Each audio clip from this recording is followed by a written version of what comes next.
vídeo de hoje, como você pode perceber, a nossa pauta é o serviço, o ofício do organista na Igreja Católica.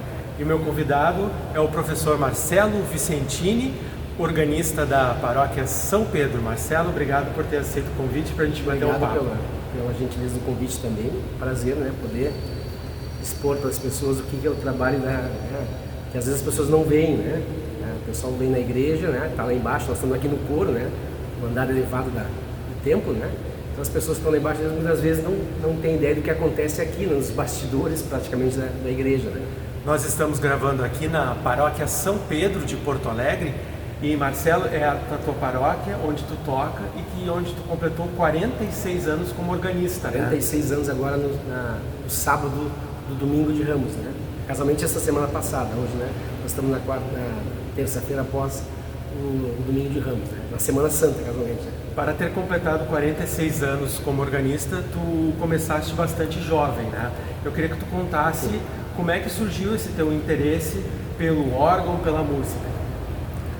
Pois então, eu venho de uma família que praticamente quase todo mundo é músico aqui, A família da minha mãe, Meu avô tocava harmônio nas missas, lá no interior, no Carazinho, Santa Catarina.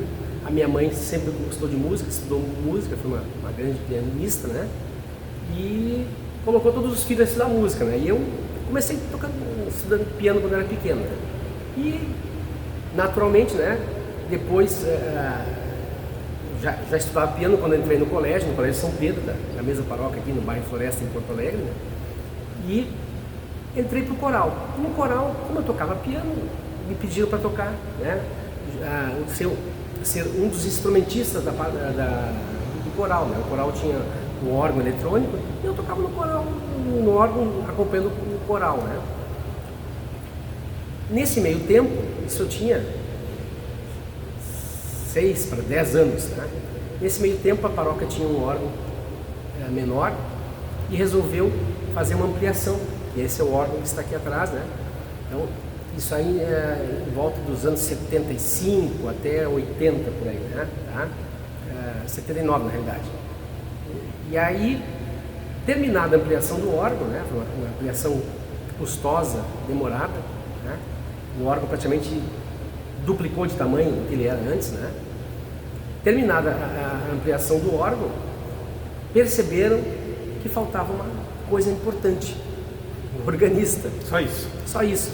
Porque todos aqueles que tocavam antigamente, essa ampliação levou uns 6, 7 anos, mais ou menos,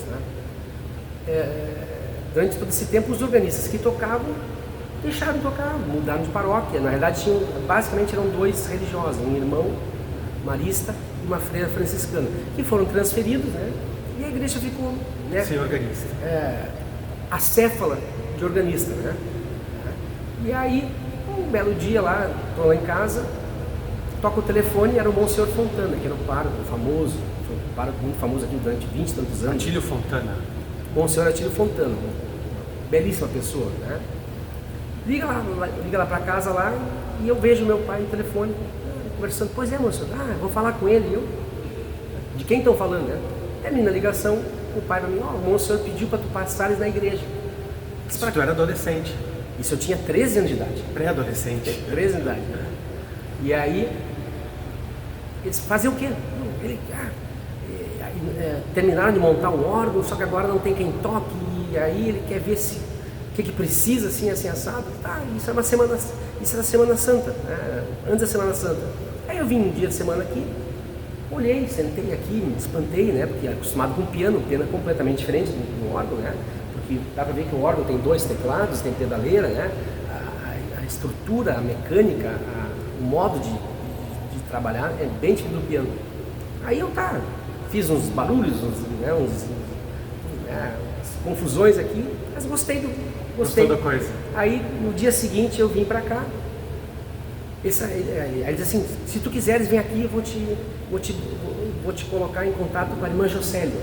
A irmã Jocélia Scherer, que foi durante anos aqui a coordenadora da liturgia, uma irmã franciscana, belíssima pessoa, uma das pessoas mais cândidas que a gente pode conhecer.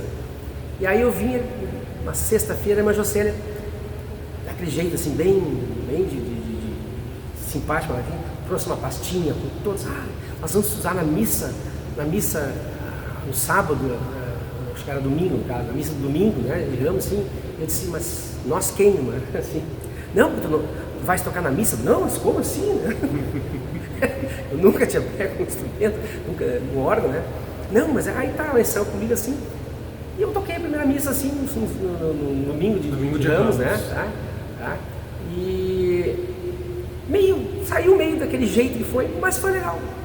Daqui nunca mais saí, né? Vim para outra missa, fui adiante, depois eu estudei órgão no Instituto de Belas Artes da URGS, né? Que na época existia a graduação em música especificamente também para órgão, né? Fiz outros cursos de especialização, né? De aperfeiçoamento, né?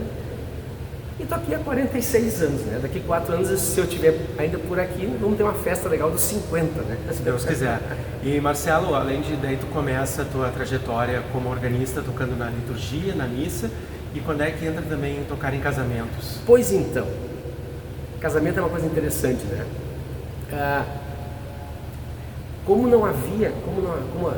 a igreja estava sem órgão há 7 anos, os casamentos tinham praticamente sido feitos sempre com disco, né? Então, eu acho que eu levei uns 6 meses para algum noivo perceber, opa, agora temos algo diferente aqui, temos, né? Um órgão temos aqui. Um órgão aqui, né? Aí um belo dia chega um noivo para mim, olha, eu vou casar assim, assim, assado, eu quero para mim assim, o senhor organista, o senhor com 3 anos, sim, eu sou, tá? Me ligou, né, assim, né? Eu quero que toque no meu casamento, tá? Aí depois eu vim aqui, ele viu que eu era um piá na época, né? Eu disse, eu quero que toque no casamento assim, assim, assado, vai ter uma cantora, né? Eu disse, tá, Deus, a coisa começou a ficar cada vez mais complicada, né? Porque veja bem, né? Tá? Aí tudo bem, ele disse, a cantora vem no dia, eu ensaio 1 hora antes, eu disse, e agora, né? Aí eu tô aqui no dia do casamento e me rompe aqui, entrando aqui a Lori Keller, né? Foi um grande soprano, um maior soprano, também outra pessoa belíssima, uma das pessoas mais educadas que já passou nessa terra aqui, falecida agora faz pouco tempo, acho que na pandemia. Entra a Lori Keller com um séquito de 8, 9 músicos aqui, né? E me chega com uma pasta com partituras e me fez tocar aquele casamento tudo à primeira vista, com transposições aqui e ali. Eu sei que eu suei, deu naquele casamento. E aí, claro, né? Aí pegou o gosto. Assim, né? A dor ensina a gemer, né? Então a gente vai especializando, né? Eu sei que eu já perdi as contas de 2.000 casamentos, acho que eu fiz aqui já, né? Missas, imagina, teve na época eu tocava na missa das 6 de sábado, não havia as 4, as 4 é recente. As 4 não é recente, tem uns 25 anos, mas não foi das missas. Eu tocava a missa das 6 de sábado e aí depois fazia os casamentos, né? Então nós tínhamos até casamentos 7, 7 e meia, 8, 8 e meia e 9 às vezes, 5, um atrás do outro, né? Hoje se faz só 3, né? Porque melhor, não fica tudo muito embolado, atrasa um, todo mundo atrasa. E vinha no domingo, que eu toco a missa das 9, das 10 e no começo das 11. Quando criaram depois o CLJ e o ON, das 11 passou a ser assumida pelo CLJ e pelo ON. Sim. E às 6 e 8 da noite. Eu tocava assim 6 missas no fim de semana. Teve o Ano Santo da Redenção, que foi em 83, né? 83, que eu toquei aqui 14 missas no fim de semana. Chegou a ter missa sábado às 4, 5, 6, 7, domingo às 8. Isso quando eu não tocava na missa das 7 da manhã de domingo, né? Porque às vezes eu acordava cedo no verão e ia tocar às 7 da manhã. E Marcelo, tu és um profissional do direito, tu é advogado, e agora o sino está tocando, nós vamos deixar o sino tocar. Vai começar a missa, quem quiser vir aqui. Meia hora depois da gravação vai começar a missa, que tem meio-dia aqui. Nós vamos deixar o sino tocando e depois a gente retoma o bate-papo. Nós temos a missa todo dia, ao meio-dia. Essa que está tocando deve ser umas 11h30 da manhã. Precisamente.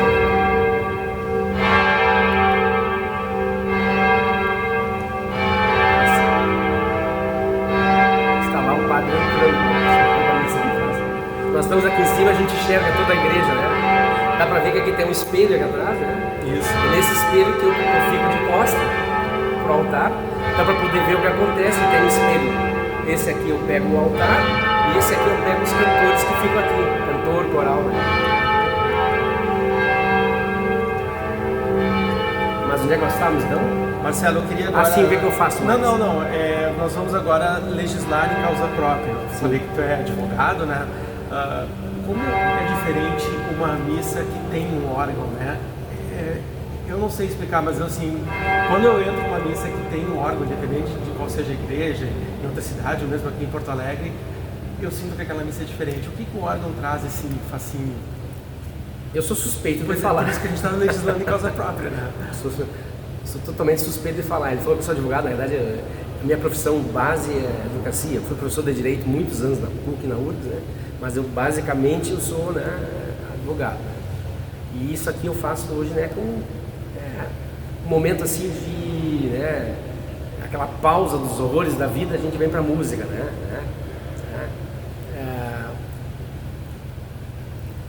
O Arthur da Távola, o senador falecido, sempre dizia, né? Ele tinha um programa no domingo de noite da TV Senado, né? Que era Quem Tem Medo de Música Clássica, né? Ele dizia assim, ó, ele terminava assim, música é vida interior. Quem tem vida interior nunca padecerá de solidão, né? Essa é a parte boa da música, né? Ela tira a gente daquela solidão do mundo que a gente vive, porque a gente às vezes acha que não está só. Hoje em dia, cada vez mais a gente está conectado e ao mesmo tempo não está conectado, né? Hoje em dia, esse é o paradoxo, a contradição da vida moderna. Todo mundo tem um celular. Às vezes tu vai numa sala, tem 10 pessoas com o celular, ninguém está falando nem de si, né? Então, o que representa para mim a música? Tá? Eu sou suspeito porque eu sou organista, mas não querendo desmerecer outros instrumentos, outras modalidades de música, mas um instrumento de excelência litúrgico é o órgão, né? Tá? E inclusive a gente acha que o órgão é uma coisa moderna. Não, tem escavações que encontraram tubos de órgão com 5.000 anos. Naquele tempo, claro, naquele tempo as coisas eram diferentes. Hoje nós temos um motor, né, um fole, porque o órgão basicamente é um instrumento de sopro, entendeu? Todos esses tubos que estão aqui atrás, eles funcionam como se fossem flautas, né? Flautas, né? Cada flauta, o órgão na realidade é um instrumento que reúne milhares de flautas, mas que cada flauta toca apenas uma nota. Não é como a flauta que a gente vê que o flautista toca várias notas, né? Aqui cada tubo toca um dó, um dó sustenido, um ré, assim vai toda a escala, né? E aí tem vários tipos de tubos, né? Então, o órgão é muito antigo, se encontraram tubos, né, em escavações, se não me engano, no Egito, na Turquia, não sei aonde, encontraram tubos antigos, mas certamente isso já existia no Velho Testamento. O Velho Testamento fala, né, ao som do órgão lá, né? Então o órgão é uma coisa muito antiga, diferente, né? Hoje nós temos um motor que alimenta, naquela época eram foles manuais, né? Mas a música de órgão é uma música que eleva, entendeu? Não tem como, aquilo que tu disseste, não tem como tu não reconhecer que dentro de uma igreja com o som de órgão, a espiritualidade, né, a religiosidade, né, o religar, né, é muito mais forte, né, porque religião vem de ligar, né, ligar daqui lá para cima, né, um culto, uma missa, né, ao som de órgão não tem comparação, entendeu? Não tem comparação. E isso é a minha tristeza, né, de ver hoje em dia cada vez mais é menos incentivada a coisa, né? As pessoas aqui, principalmente no Brasil, o Brasil é um país que padece de cultura. A gente acha que tem muita cultura, não, nós somos assim, o subsolo da cultura perto do resto do mundo, né? A gente vai para a Europa, qualquer cidade tem um órgão enorme, sempre bem cuidado, sempre bem restaurado, né? Agora, o ano passado tive na Alemanha, assim, eu perdi a conta dos órgãos em restauração na Alemanha, na França, né? Na Holanda, né? Assim, qualquer igreja tem órgão. No Brasil já é uma coisa difícil. Quando tem órgão, ninguém cuida, entendeu? Nós temos órgãos enormes no Brasil, mas mal cuidados. Deixa eu te fazer uma pergunta, se tu não concordar com a premissa, fica à vontade. Eu sinto que há uma falta de incentivo para que surjam novos organistas, para que jovens se interessem pelo ofício de organista. Não é que há uma falta, não há nenhum incentivo, não é que há uma certa falta, não tem qualquer incentivo, tanto que, por exemplo, o curso de bacharelado em órgão da URGS já não existe mais. Foi extinto por falta de interessados, né? Porque a sociedade peca nisso, a igreja peca nisso. E agora é a minha crítica, eu posso falar, estou aqui há 50 anos, sou tão católico quanto qualquer um, quanto, né? Nem mais nem menos. Não existe mais ou menos católico, né? Tá? Então, assim, a própria igreja, ela peca por falta de incentivo, entendeu? Tá? pode ver hoje em dia é um culto ao violão, não desmerecendo, mas o violão não tem essa função, na minha opinião, litúrgica como tem um instrumento como o órgão. Claro. Né, tá? Por exemplo, tu vais na Europa, não vês paróquias com missas com... Isso é impensável, entendeu? Essa cultura é mais aqui, América Latina, inclusive. Nos Estados Unidos ainda se usa piano de cauda, coisas assim, né? Mas sempre tem um órgão lá, entendeu? Tá? Porque é um instrumento que ele te dá uma religiosidade maior na missa, né? Na missa ou no culto, luterano, sei o que for, né? Tá? Luteranos, por exemplo, não aceitam música que não seja de órgão. Pode ver, toda luterana tem um órgão, nem que seja um eletrônico simples, mas é. E porque ele realmente, assim, ele é um instrumento que se presta a dar esse ar de religiosidade, ele se presta a dar esse ar de solenidade. Né? Sem dúvida. Sabe, um concerto de órgão, quem assistiu, sabe, quem assistiu um concerto de órgão vai assistir pro resto da vida porque ama, sabe? E Marcelo, tu teve aí a chance então de fazer a Belas Artes na URGS, né? Sim. Aí tu seguiu aqui tocando na Paróquia São Pedro e tu teve também a oportunidade de tocar em várias igrejas, Sim, tanto no sim. Brasil e no mundo. Conta Sim. algumas por onde tu passou, assim, que foi uma experiência marcante para ti. São Patrício, né? Em Nova York. Nova York, né? Basílica de São Pedro, né? Igreja de São Marcelo, Roma, Buenos Aires. Teve a chance de tocar no Sim, Sagrado Coração, sim. Só que era muito antigo, né? Só tem fotos, né? Porque essa 30 anos atrás não tinha. Hoje tem celular, a gente grava tudo, mas quem quiser gravar pode vir aqui, que todo fim de semana tem praticamente um concerto, né? A missa hoje em dia, né? Agora tivemos quinta-feira, sábado, domingo de Ramos, foi uma missa belíssima, né? Bem trabalhada. Eu tenho uma cantora que me acompanha há muito tempo aqui, muito boa, casualmente a esposa do nosso entrevistador aqui, né?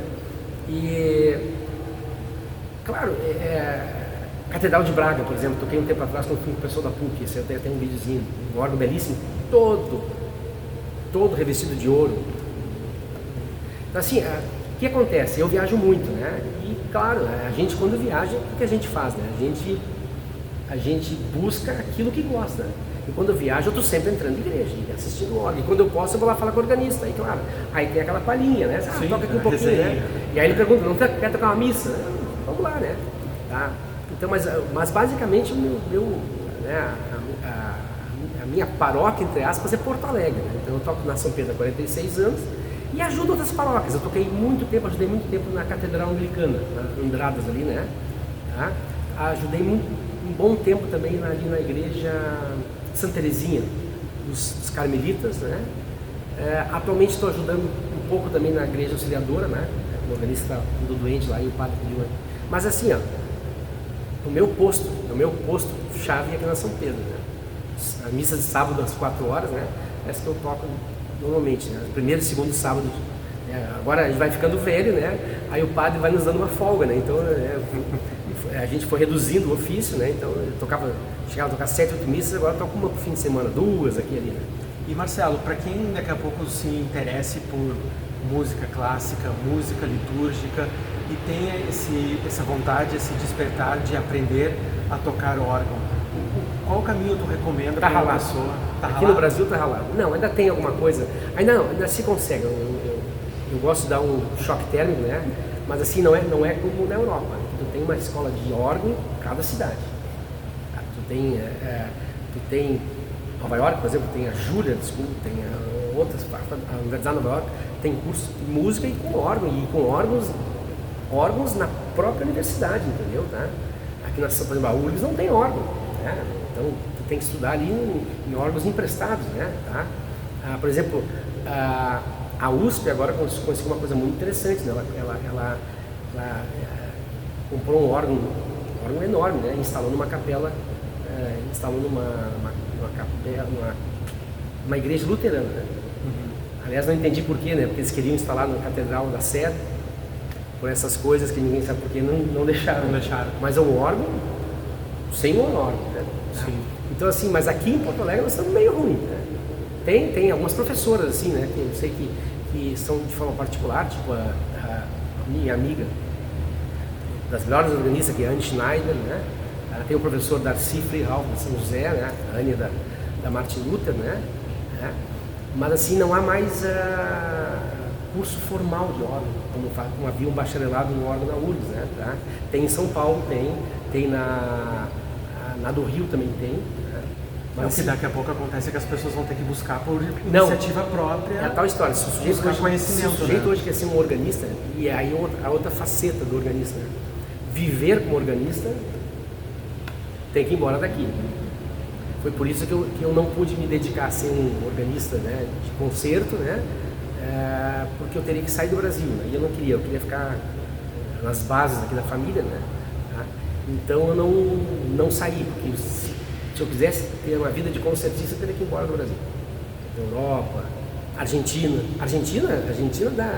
dá banho pra gente aqui em termos de cultura, né, órgãos lá, né, toda igreja tem um órgão, e bem cuidado, por incrível que pareça, apesar de todos os percalços econômicos, né, e a pobreza que assolou a Argentina nos anos, sempre teve verbo para isso.